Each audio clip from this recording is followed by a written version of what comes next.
They say weddings reveal the truth about families, who shows up, who doesn't, and who prays you fail quietly.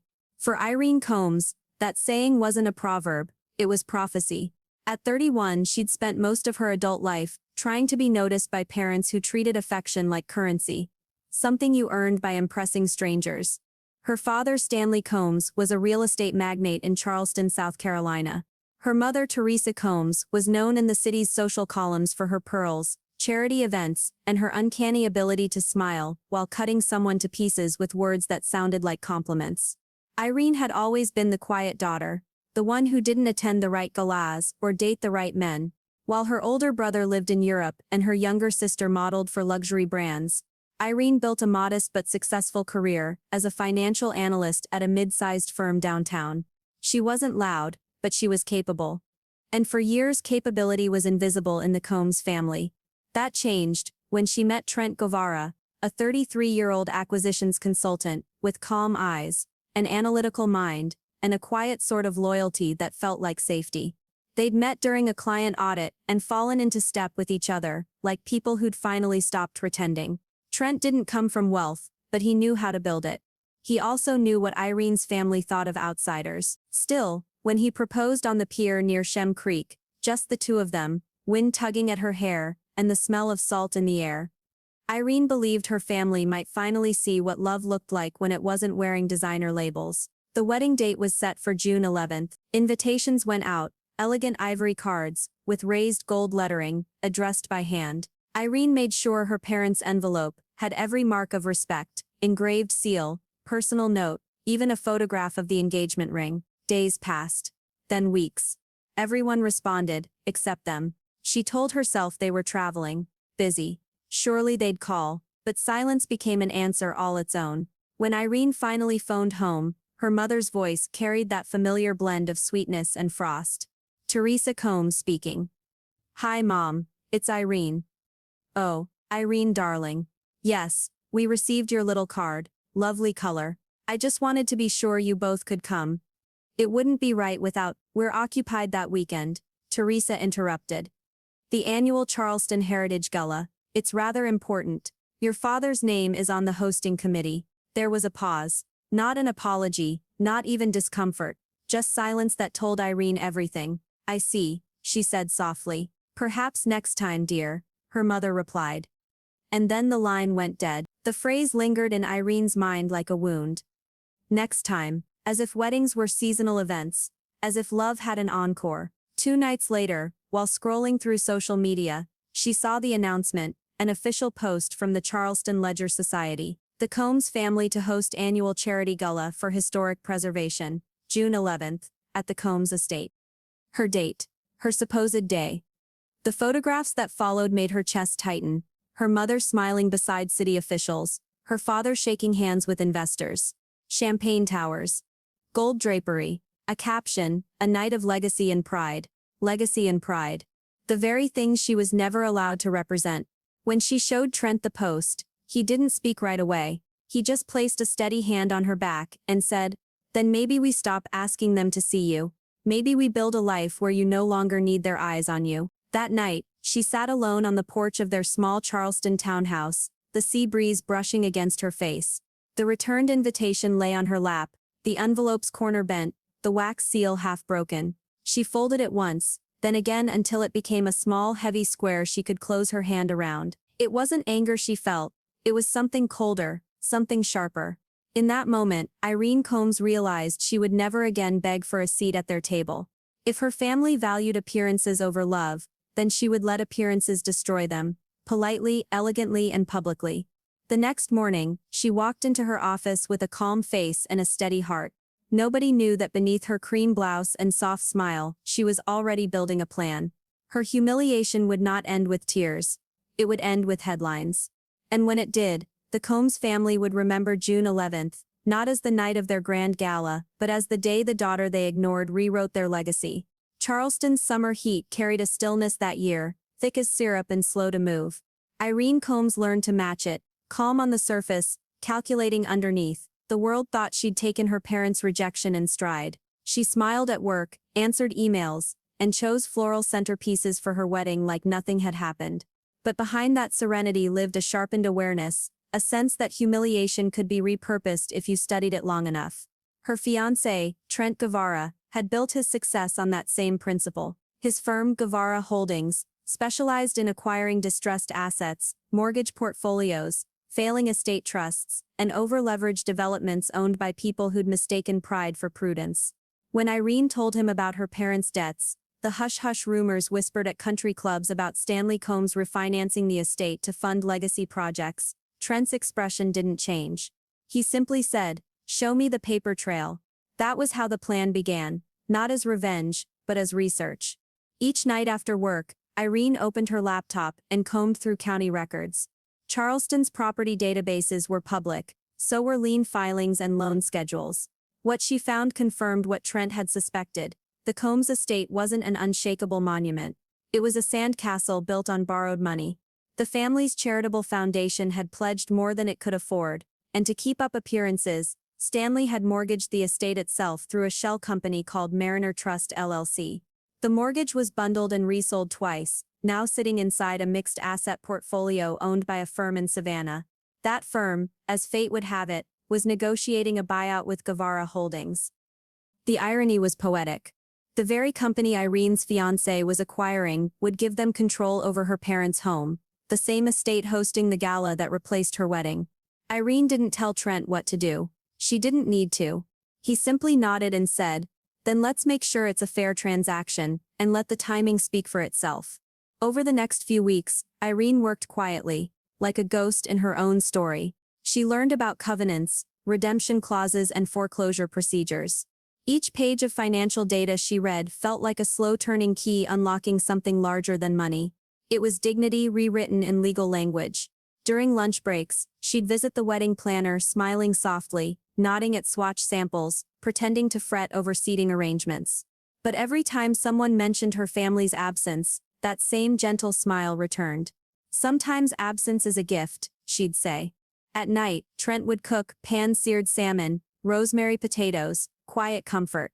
They'd eat at their small dining table, spreadsheets glowing faintly on his laptop beside the plates. There was no talk of vengeance, only logistics. Love became a kind of discipline, affection expressed in strategic patience. 2 weeks before the wedding, Irene mailed her final reminder cards to guests, except for one envelope she hand-delivered to the Combs residence. The security guard recognized her, hesitant but polite. "They're busy, ma'am," he murmured. "I know," she said, sliding the envelope across the gate desk. "It's not an invitation, it's a courtesy." Inside the envelope was a single note written in her neat handwriting. "June 11th, your calendar is already booked." "That's fine, so is mine." That night, the humidity broke into rain. It drummed against the townhouse roof, while Irene watched the city lights shimmer through the window. She wasn't angry anymore. She was curious how it would feel, when people who measured worth in square footage realized that a daughter's quiet resolve could own the deed to their pride. 3 days before the wedding, the final acquisition paperwork cleared. Guevara Holdings now controlled Mariner Trust LLC, the legal owner of the Combs estate mortgage. All signatures in place. All terms binding. The public wouldn't know yet. The announcement was scheduled for the following week. But Trent placed the embossed file in her hands, like an engagement ring of its own. "For you," he said simply. "So they'll never forget whose name was missing on the guest list." Irene stared at the document. Her initials on the purchase authorization looked unreal, as if belonging to someone else. Someone stronger, steadier, and infinitely colder than the girl who once begged for parental approval. "Trent," she whispered. "Are we crossing a line?" He met her gaze. "We're just letting truth settle its accounts." On the eve of the wedding, Irene walked past the Combs estate. Through the wrought iron gates, she saw trucks unloading floral arrangements, catering tents rising, spotlights being tested for the gala. Her mother's laughter carried faintly through the magnolia trees, graceful and hollow. Irene stood there for a full minute, unseen, then turned away. There was no rage, no trembling hands, just quiet certainty. Tomorrow, 2 celebrations would unfold across the same city. One built on illusion, the other on love. And by sundown, only one would still stand. June 11th dawned with a low sky over Charleston, the kind that promised heat by noon and thunder by dusk. The air was heavy with the scent of magnolias and something electric expectation maybe. At a small stone chapel on Church Street, the wedding Irene Combs had planned began quietly. Rows of white chairs faced the altar draped in eucalyptus and ivory ribbon.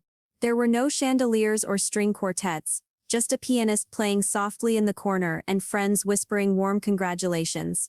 She looked stunning, not in the glossy editorial sense her mother would have approved of, but in a way that felt alive. The gown was a simple silk sheath that caught the light when she moved. Her hair was pinned low, a few strands loose at her temples. When she walked down the aisle, Trent Guevara stood waiting, steady as stone, eyes soft with that promise he'd made months ago. "We'll build our own family, one that shows up." They exchanged vows with laughter and trembling voices. When the minister said, "You may kiss the bride," the guests clapped, some tearing up, others smiling as if they were witnessing justice in motion. Afterward, the reception took place at a restored boathouse by the harbor. Long wooden tables, candles flickering in mason jars, the smell of salt and jasmine. Everything was handcrafted, intentional, intimate. The kind of wedding that meant something. But even amid the laughter, Irene could feel the phantom weight of the Combs' name hovering over her. She heard one distant cousin whisper to another, "Imagine skipping your own daughter's wedding for a party." A few heads shook in disbelief. Others just looked uncomfortable, knowing how Charleston's society whispered behind manicured hedges. Still, Irene smiled, because she already knew what was coming. At 6:15 p.m., when the sunset began painting the sky in amber streaks, the hum of conversation dimmed. The sound of car doors outside. A murmur ran through the guests like a current. "They came," someone whispered. And there they were, Stanley and Teresa Combs, fashionably late, impeccably dressed, expressions rehearsed. Teresa wore a silver gown fit for a gala, diamonds glinting at her throat. Stanley adjusted his cufflinks, the faintest smirk on his lips. They hadn't RSVP'd, they hadn't called. But now, under the soft lights of the reception, they entered as if they belonged to the moment they'd abandoned. Photographers froze mid-shot. Guests glanced between Irene and her parents, waiting for a scene, but Irene didn't flinch. She simply handed her bouquet to her maid of honor, straightened her shoulders, and met them halfway. "Thank you for coming," she said, voice steady. Her mother smiled tightly. "We didn't want the family to look divided." "Of course not," Irene replied, tone silk over steel. Dinner resumed, but the room was different now. Every eye half watching the couple who'd walked in uninvited. Every toast felt weighted, every laugh a little too measured. Then came the moment. Trent rose, glass in hand, his calm demeanor the same one he used in boardrooms when delivering verdicts that changed fortunes. He smiled at his wife, then at the crowd. "Tonight," he began, "I married the most extraordinary woman I've ever known. But there's something else to celebrate, something I finalized this morning." A pause. The projector screen flickered to life behind him, displaying a series of corporate logos.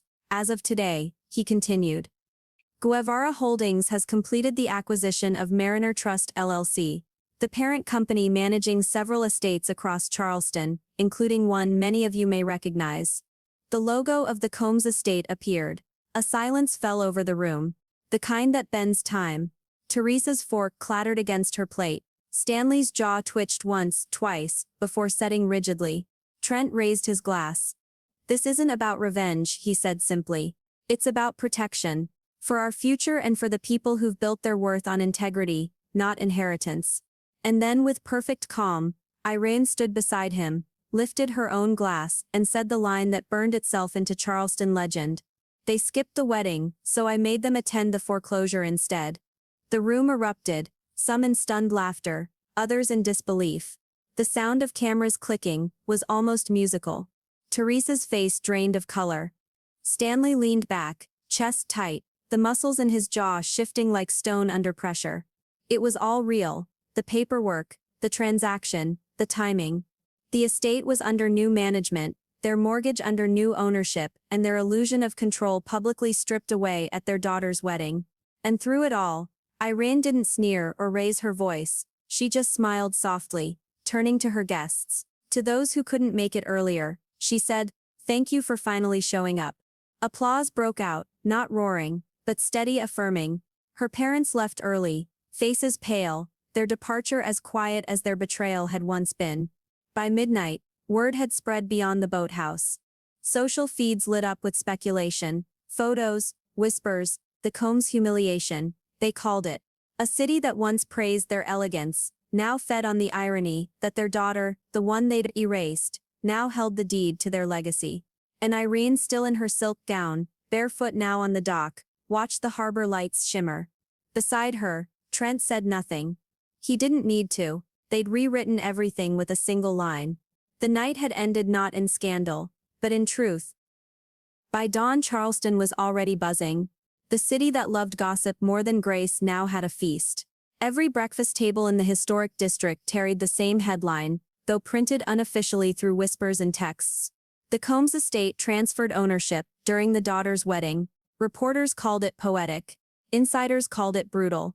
But Irene Combs called it balance. The morning after her wedding, she woke before sunrise in their suite overlooking the harbor. The room still smelled faintly of flowers and champagne. Trent was asleep beside her, his hand draped loosely over hers. Outside, gulls wheeled above the water, the world continuing as if nothing extraordinary had happened. On the nightstand lay two things, her wedding ring glinting faintly in the light, and her phone buzzing nonstop. Messages poured in. Former classmates, old friends, even distant relatives who hadn't spoken in years. You really did it, huh? They'll never recover from that. Charleston's never seen anything like it. Irene scrolled through the flood of attention and felt something unexpected, not pride, not triumph, but quiet relief. The humiliation was over, and yet it had only just begun, for the right people this time. By noon, a call came from an unknown number. She answered. Her father's voice, measured, brittle. Irene, we need to talk. There it was, the tone he used for negotiations, not affection. She didn't hesitate. Tomorrow. 10 o'clock. Guevara Holdings boardroom, she said. You'll have privacy there. He started to protest, but she'd already hung up. The next morning, the meeting unfolded exactly as she'd imagined. A polished glass conference room overlooking the Ashley River. Morning light slicing through floor-to-ceiling windows. Trent sat beside her, suit sharp, expression unreadable. Across from them sat Stanley and Teresa Combs, both dressed in muted gray, as though color itself had abandoned them overnight. Her mother's diamond earrings glimmered faintly, a remnant of their former image. Her father clutched a stack of papers, pretending confidence. Irene, he began, his voice stiff. I assume this spectacle was your idea. She folded her hands. The acquisition was business. The timing was poetic. Teresa leaned forward, voice trembling with anger wrapped in etiquette. You humiliated us. In public. You, Irene cut her off, calm but cold. I gave you a choice to show up. You declined. So I created a moment you couldn't ignore. Stanley slammed the folder shut. You think owning debt makes you powerful. It makes you reckless. Trent spoke then, tone smooth as marble. The terms are fully legal, Mr. Combs. The property was leveraged beyond sustainability. Foreclosure was a matter of months. We simply offered structure before the banks arrived. Her parents fell silent. They both knew it was true. The estate had been bleeding quietly for years, maintained by borrowed money and social theater. Irene reached into her bag and placed a single folder on the table. Inside, photocopies of signatures, loan documents, unpaid invoices, and notes from private accountants. Each one stamped, dated, and notarized. Proof of neglect, proof of arrogance. You taught me that appearances matter, she said softly. So I let the truth dress up too. Teresa's lips parted, but no words came. Her eyes flickered to Stanley's, searching for control that wasn't there. He stared at the folder, hands trembling slightly. Irene stood. Here are your repayment schedules. The estate remains operational under Guevara Holdings management. You'll retain residence privileges, conditional of course. Her father swallowed hard. Conditional, yes, she said. On-time payments. Quarterly inspections. Transparency. The same standards you demanded from everyone who ever worked beneath you. The humiliation was surgical, precise, bloodless, and final. Her mother tried once more, voice cracking. You did this to hurt us. No, Irene replied. I did this so you'd finally understand what it feels like to earn your place. They sat there motionless. The powerful Combs couple reduced to clients before the daughter they'd dismissed. The air carried the faint hum of the building's central air, a sound that somehow made the silence more profound. When it was done, Irene extended her hand. Business is concluded, family is optional. They didn't take it. She didn't wait. Outside, the air smelled faintly of rain. She walked with Trent through the marble lobby, heels tapping lightly against the floor.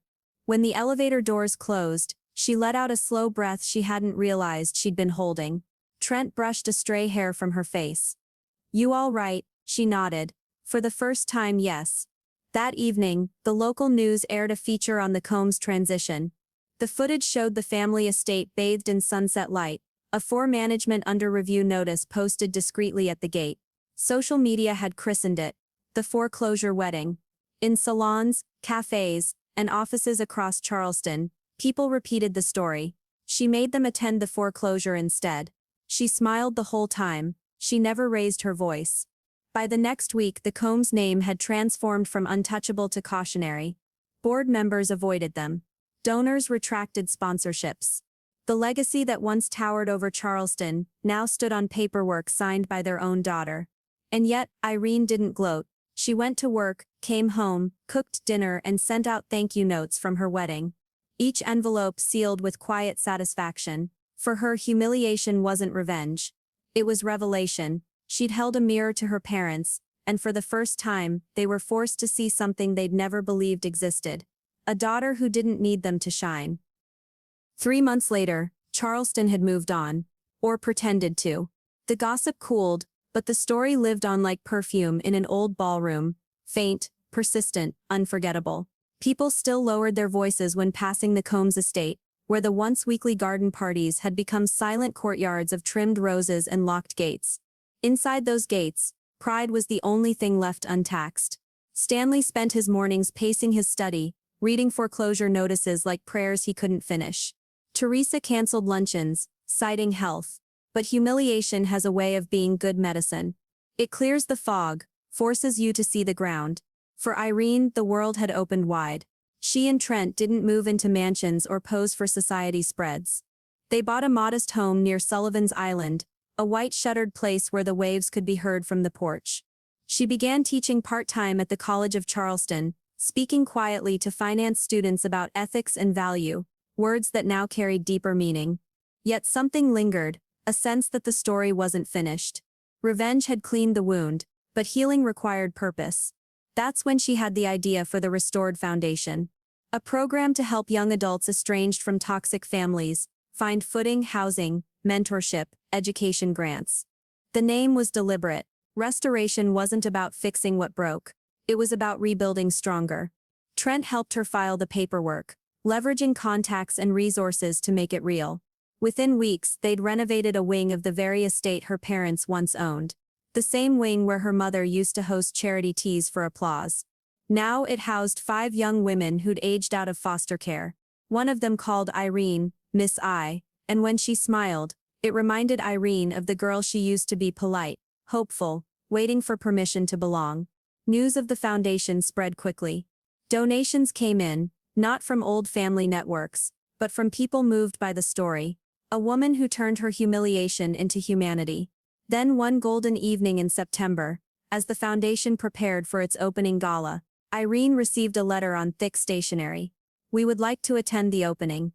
If we're welcome." It was unsigned, but she knew the handwriting. Trent looked at her over dinner. "You don't owe them that space," he said gently. "I know," she replied. "But maybe I owe myself the closure." The night of the event, the estate glowed again, lanterns strung across the lawn, live jazz beneath the veranda, laughter echoing through halls once known for whispers. Guests mingled among portraits that had hung for generations, now joined by new ones, paintings of women who'd survived abandonment and built futures. As speeches began, Irene stood at the podium, her voice steady as candlelight. "Some homes are inherited," she said, "and some are rebuilt. Tonight is proof that what's broken can still host beauty." The crowd applauded. Cameras flashed. Then at the back of the hall, she saw them. Stanley and Teresa Combs, hesitant, aged not by years but by consequence. They didn't look like Charleston royalty anymore. They looked like people finally stripped of costume. A few guests turned, murmuring. Irene raised her hand subtly. and the murmurs stopped. She walked to them through the crowd, each step measured, the silk of her gown whispering against the floor. For a long moment they just stood there. The daughter who'd been erased, the parents who'd done the erasing. Her mother's voice broke first. "We shouldn't have come, but we needed to see what you've done." Her father's eyes glistened, regret, pride, confusion all wrestling beneath the surface. "Irene," he said softly, "you've built something lasting." She smiled faintly, the kind of smile that doesn't need revenge behind it. "This time," she said, "you showed up.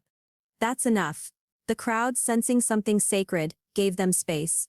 No applause, no spectacle, just quiet understanding. Later, as the night wound down, Irene stood outside, beneath the magnolia trees. The same air, the same scent, but everything had changed. The estate behind her no longer belonged to an empire. It belonged to a mission. Trent joined her, slipping an arm around her shoulders. "Still think revenge was the goal?" She shook her head. "No. It was just the beginning." He smiled. "Then what's the ending?" She looked back at the glowing windows. "Living well, and letting them witness it." They stayed like that for a long while. The music from inside drifting through the open doors, the sea breeze brushing the last strands of hair from her face. From the gates, Stanley and Teresa watched quietly before leaving. No chauffeur, no entourage. Just two people walking to their car under the same moonlight they once thought they owned. As the taillights disappeared down the driveway, Irene turned back toward the house. The house she'd once been uninvited from, the house she now used to shelter others. And in that final image, you could see everything the city had whispered about. Her parents skipped the wedding, but they couldn't skip the lesson. They'd been forced to attend the foreclosure. Now they'd witnessed the restoration, and for Irene Combs, that was justice enough.